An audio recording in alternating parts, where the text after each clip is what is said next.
그냥 막연하게 절대로 토지 투자하면 안 됩니다. 토지는요, 황금성이 없습니다. 필요할 때 막상 팔려고 해도 팔리지 않고요. 사는 것도 힘들지만 파는 것도 힘듭니다. 그래서 함부로 토지 투자는 안 하는 것이 바람직합니다.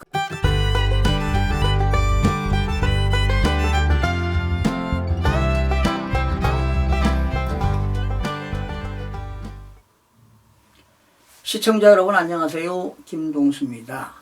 여러분들 제가 토지는 함부로 사지 마라 이런 말씀도 드렸고, 또 이런 땅은 절대로 사면 안 된다 이런 것도 말씀을 드렸는데요. 혹시 꼭 필요로 해서 토지를 사는 사람도 있고, 또 장기간 안목을 위해서 토지에 투자하시는 분들이 있는데, 토지를 투자할 때 체크 포인트 크게 4가지를 소개하겠습니다. 토지 투자 체크 포인트인데요. 크게 4가지 사항으로 분류할 수 있습니다. 물리적 현황입니다. 물리적으로 현황 파악을 해야 되겠고요. 가장 중요한 게 도로입니다. 도로 현황. 그리고 3번째는 공법상 현황입니다.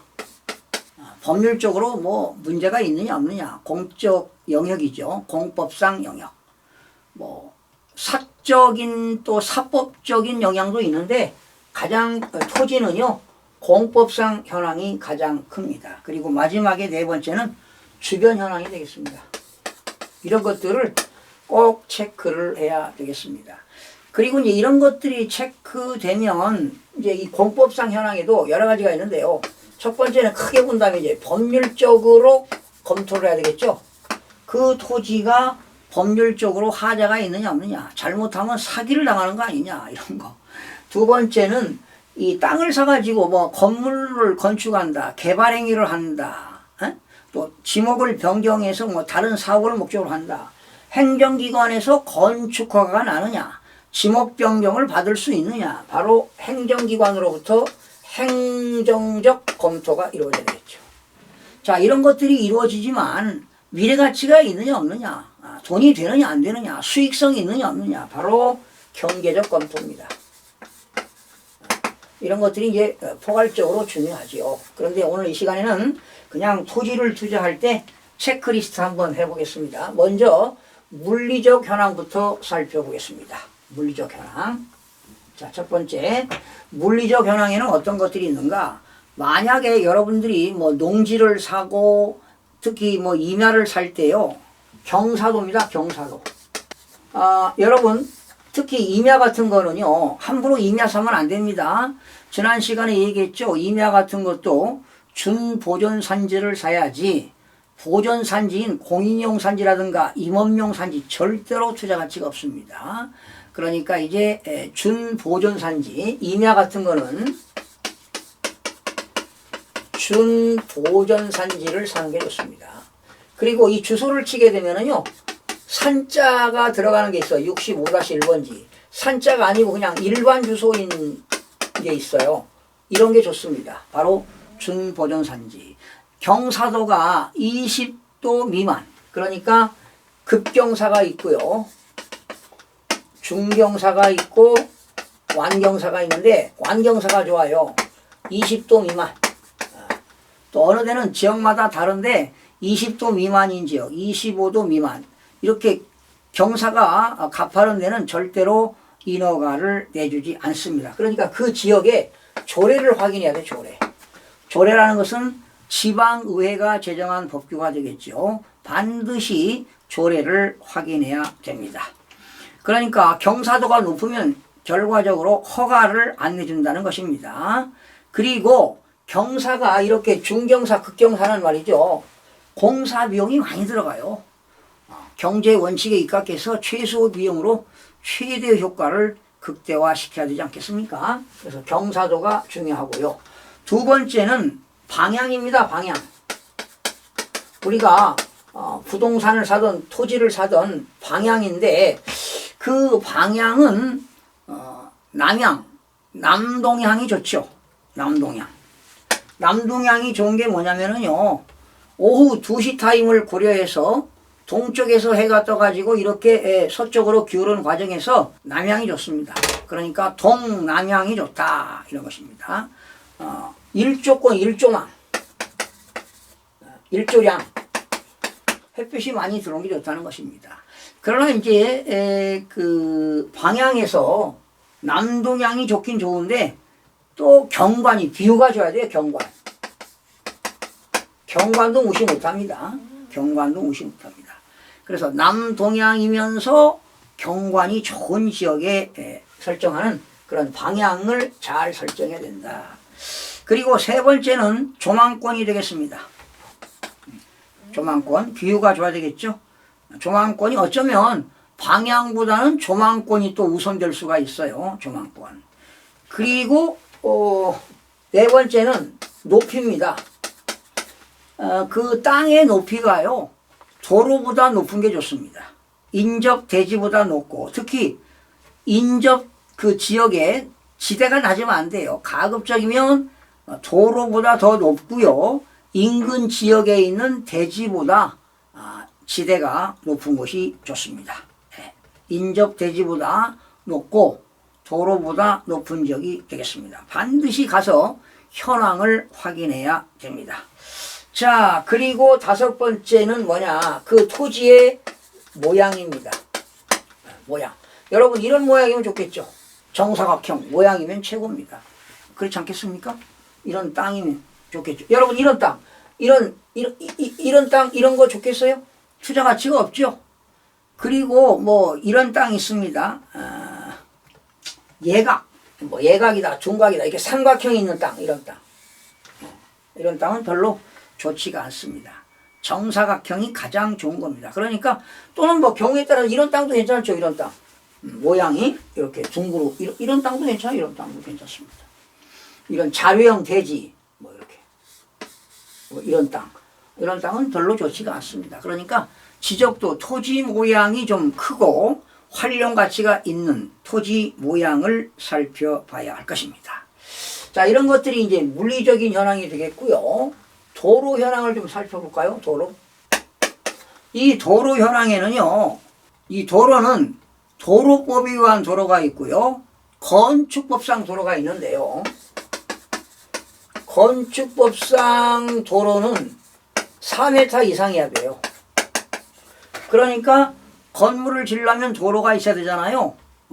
건축법상 도로는 4m 이상이어야 한다. 그리고 도로법상 도로에는요, 8m 이상입니다. 그러니까 8m 미만짜리가 있고 8m 미만은 소로 3류가 되겠고 8m에서 10m는 소로 2류가 되겠고 10m에서 5m는 소로 3류, 그 다음에 중로 3류, 중로 2류, 중로 1류, 대로 3류, 대로 2류, 대로 1류, 그 다음에 광로, 큰 넓은 도로가 있어요. 대로보다 더 큰 게 광로인데 광로 3류, 2류, 1류 이렇게 있는데, 도로는 건축법상 도로인데요. 여러분, 이렇게 도로가 있다면, 여기에 건축법상 도로가 있습니다.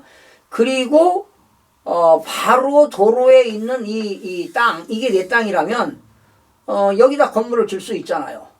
그리고 가급적이면 이 도로 옆에 조금 더 지나서 한 2m 정도, 이게 4m라고 한다면은 좀 지나서 여기다 이렇게 건물을 질 수가 있다는 것이죠. 이렇게 이런 땅이 좋아요. 이런 땅.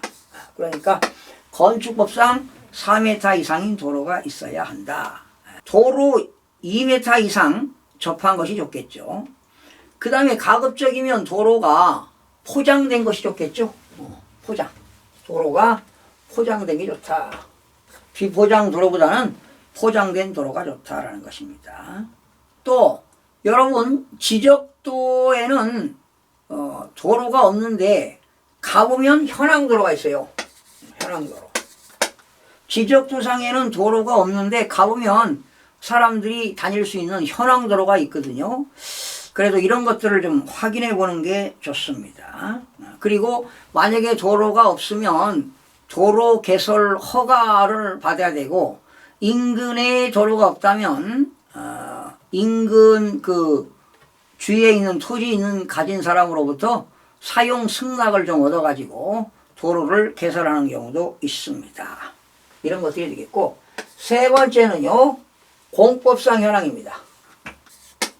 이 토지 공법에는 지역 지구에 관련된 토지가 지난 251가지가 있습니다. 제재, 토지 이용 규제하는데 251가지가 있는데요. 자, 만약에 그 지역이 토지거래 허가구역이다. 국토계획 및 이용에 관한 법률에 의해서 토지거래 허가구역이면은 시장군수구청장한테 허가를 받아야 됩니다. 그리고 수도법에 의해서 상수원 보호구역이다. 그러면 거의 허가가 나오지 않습니다. 또 군사기지 및 군사시설보호법에 의해서 군사시설 보호구역이다. 이런 것도 확인해야 되겠고요. 문화재 보호법에 의한 문화재 보호구역인가. 또 수변구역입니다. 한강, 영산강, 낙동강, 금강 이런 지역에 있는 수변지역인가. 그리고 자연공원법에 의해서 공원보호구역인가. 이런 것들을 규제를 하기 때문에 반드시 시군구에다가 문의를 해보는 것이 가장 좋습니다. 네. 자, 그 다음에 또 뭐 이런 것들이 있습니다. 임야를 샀는데요. 거기에 묘가 있는 거지요. 묘. 분묘기지권이 성립이 되느냐. 여러분, 분묘기지권. 여러분, 분묘기지권에는 세 가지가 있습니다. 남의 땅에다가, 친구 땅에다가 친구로부터 승낙을 받아가지고 우리 부모님의 묘를 썼다면 이것도 분묘기지권 인정이 됩니다. 그리고 남의 땅에다가 승낙을 받아서 묘를 사용했어요. 아니면 남 몰래 묘지를 썼습니다. 타인 몰래 묘지를 써가지고 남의 땅에다가 20년 동안 평온 공연했다. 그렇다면 이것도 분묘기지권이 성립이 됩니다. 또 한 가지는 내 땅에다가 묘를 썼는데, 부모 묘를 썼는데 내가 빚을 져가지고 내 땅이 경매로 또는 공매로 넘어갔다 하더라도 이 토지의 묘지는 분묘기지권이 성립이 됩니다. 그래서 분묘기지권은 관습법상 분묘기지권은 이렇게 세 가지가 있는데요. 이런 것들도 공법상 현황이 되겠습니다. 그리고 이제 소유권자 확인해야 될 거 아니에요. 토지대장이라든가 토지대장에 등재되어 있는 사람과 등기사항 전부 증명서의 소유권자하고 동일인지도 역시 확인해야 됩니다. 이것이 공법상 현황이 되겠습니다. 마지막 네 번째는 주변 현황이 되겠습니다. 주변 현황이 되겠는데요. 여기에는 대중교통이 가능한가. 내가 땅을 사가지고 개발 행위를 했는데 그 지역에 대중교통이 가능한가. 토지 소재지에서 한 대중교통 10분에서 길게는 한 20분. 한 15분 정도면 좋겠죠. 10분에서 한 20분. 그리고 지하수 개발이 가능한가. 이것도 주변을 탐문해 볼 필요가 있습니다. 만약에 물이 안 나온다 그러면 어디 지하수를 파야 될 거 아니겠습니까? 그리고 또 하수 처리가 가능한가라는 겁니다.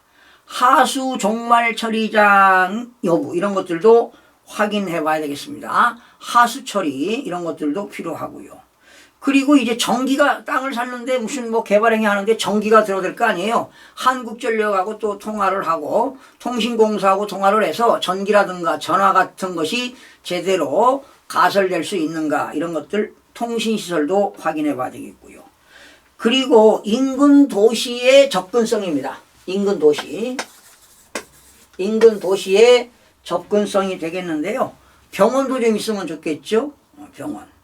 차량으로 한 1, 20분, 뭐 2, 30분 내로 차량으로 이동할 수 있는 병원이 있는가, 또 시장이 있는가, 재래시장 같은 거요. 그러니까 결과적으로 읍면 지역에 살더라도 이런 도시 지역하고 쉽게 연관성이 있는 지역으로 가야 되겠고요. 가급적이면 땅을 살 때요. 인구가 유입되는 지역에 사야 돼요. 유입, 인풋, 아웃풋이 아니라 인구가 유입되는 것. 그런데 인구가 줄어드는 소멸 지역에는 투자 가치가 없습니다. 우리나라 지금 전국에 이제 초고령 사회가 되다 보니까 소멸 도시가 전국적으로 많이 생기는데 이렇게 인구가 유출되는 지역에서는 사람 구하기도 힘듭니다. 이런 거 확인해야 되겠고요. 또 인근의 그 주변 현황입니다. 마을이 폐쇄된 지역이 있어요. 외지에서 사람이 오게 되면은요, 터세하는 경우가 있습니다. 그런 것도 잘 고려해 봐야 되겠습니다. 그리고 이제 거기 그 지역에 가면 리장, 이장이죠, 이장. 면장은 공무원이고, 이장은 그 동네 주민을 대표하는 이장. 이런 분들하고 잘 교류를 해서, 그 외지 사람들이 가서 좀 거주하는데 용이하게 거주할 수 있는가. 텃세가 심하면 안 되거든요. 그래서 그 현장을, 지역 특성 현장을 확인한 것도 중요하겠고요. 마지막에는요, 혐오시설이 있으면 안 돼요. 어떤 분들은 전원주택을 짓겠다고 땅을 사가지고 집을 졌는데요. 그래서 땅을 살 때도요, 여름에 가야 돼요. 냄새 나는 거 있잖아요. 가축 냄새들. 소, 돼지 같은 그런 냄새들. 가축을 키우는 곳 같은 데 가면은, 요즘은 이제, 법적으로 그 가축 사육 제한을 많이 가축 사육 제한 지역을 규정하고 있긴 있어요. 주민들이 그 생활하는데 불편하기 때문에. 그래서 그 지역에 공동묘지가 있느냐. 특히 뭐 화장터 같은 거, 또 하수종말 처리장, 쓰레기 매립장이라든가, 광산이라든가, 염색 가공 공장이라든가, 그 가죽 공장, 냄새가 심하잖아요. 또 시끄럽고 목재 가구 공장 같은 거, 또 레미콘 공장이라든가, 축사 이런 거, 그리고 뭐 사격장 인근, 군부대 사격장 같은 거요.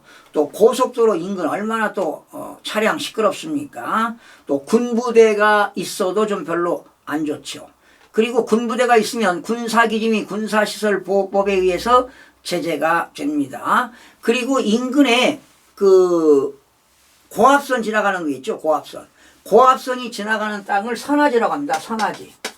고압선이 지나가는 땅, 이런 선화지가 있는 땅 같은 것은 혐오시설로 봐야 됩니다. 그런 현황 조사를 해야 될 것 같네요. 주변 현황입니다.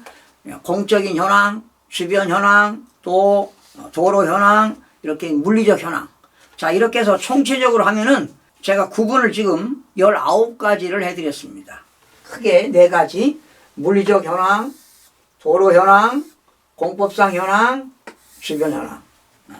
그래서 19가지 혐오시설까지 설명을 드렸는데요. 여러분들이 이런 토지를 투자할 때는 이런 체크리스트를 작성해서 꼼꼼하게 살펴보고 반드시 임장활동을 해야 됩니다. 임장활동. 그리고 임장활동에서 그 지역에서 병원까지 소요시간이 얼마인가, 또 도시지역까지 몇 킬로인가, 또 시장까지 어느 정도 되는가, 뭐 이런 것들 다 확인을 해봐야 될 것입니다. 가장 중요한 건 이제 법률적인 검토해야 되겠죠. 또 개발행위를 할 수 있는가, 행정적인 검토도 해야 되겠고요. 도로가 있어야 개발행위 할 수 있습니다. 반드시 건축하려면 건축법상 4m 이상의 도로가 있어야 됩니다. 그리고 이제 여러분 왜 4m인지 아십니까? 이게 차가 한 대 지나가고요. 사람이 갈 수 있어야 돼. 이렇게 사람 어깨가 보통 1m거든요. 그래서 4m 이상의 도로가 있어야만이 건축 허가가 난다는 것도 알아두시면 되겠습니다. 자, 이 시간에는 토지 투자 체크리스트를 살펴봤는데요. 여러분 꼭 업무용으로 꼭 필요해서 뭐 공장을 증설하겠다, 창고를 짓겠다, 필요하신 분들만 이런 거 하시지 그냥 막연하게 절대로 토지 투자하면 안 됩니다. 토지는요 황금성이 없습니다. 필요할 때 막상 팔려고 해도 팔리지 않고요. 사는 것도 힘들지만 파는 것도 힘듭니다. 그래서 함부로 토지 투자는 안 하는 것이 바람직합니다. 그리고 또 연로하신 분들은 토지 투자할 필요가 없어요. 그리고 난 이해 안 가는 게 있어요, 여러분. 강남 상구의 서초, 강남, 송파, 또 뭐 강동, 저도 강동, 강남에서 오래 수십 년, 50년 이상을 살았는데요. 이제 나이가 들면은 이제 아이들 다 교육시켰으면 그 집 한 채 30억짜리 가지고 있으면 뭐합니까? 그렇죠. 경제적인 여유가 있으면 상관이 없겠죠. 그런데 그걸 가지고 있으면서 의료보험, 지역 의료보험 못 내가지고 뭐 힘들게 그냥 아둥바둥 살아가시는 분들 많습니다. 이제 처분하고요. 처분해도 1세대 1주택 양도소득세 그렇게 얼마 나오지 않습니다. 1세대 1주택은 이 12억 원이 넘어가면 고가주택 아닙니까? 고가주택 처분하면 그렇게 세금 많이 없어요. 1주택일 때.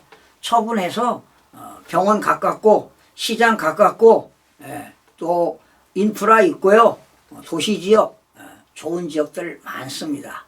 발품을 팔아서 그리고 경제적으로 여유롭게 생활할 수 있거든요. 노후를 건강하게. 그런데 그냥 강남 3구, 4구에서 아둥바둥 살아가는 그런 선후배들을 보면 참 안타깝기도 합니다. 시청해주신 여러분 고맙습니다. 구독과 좋아요, 알림 설정을 누르시면 더 많은 정보를 얻을 수 있습니다.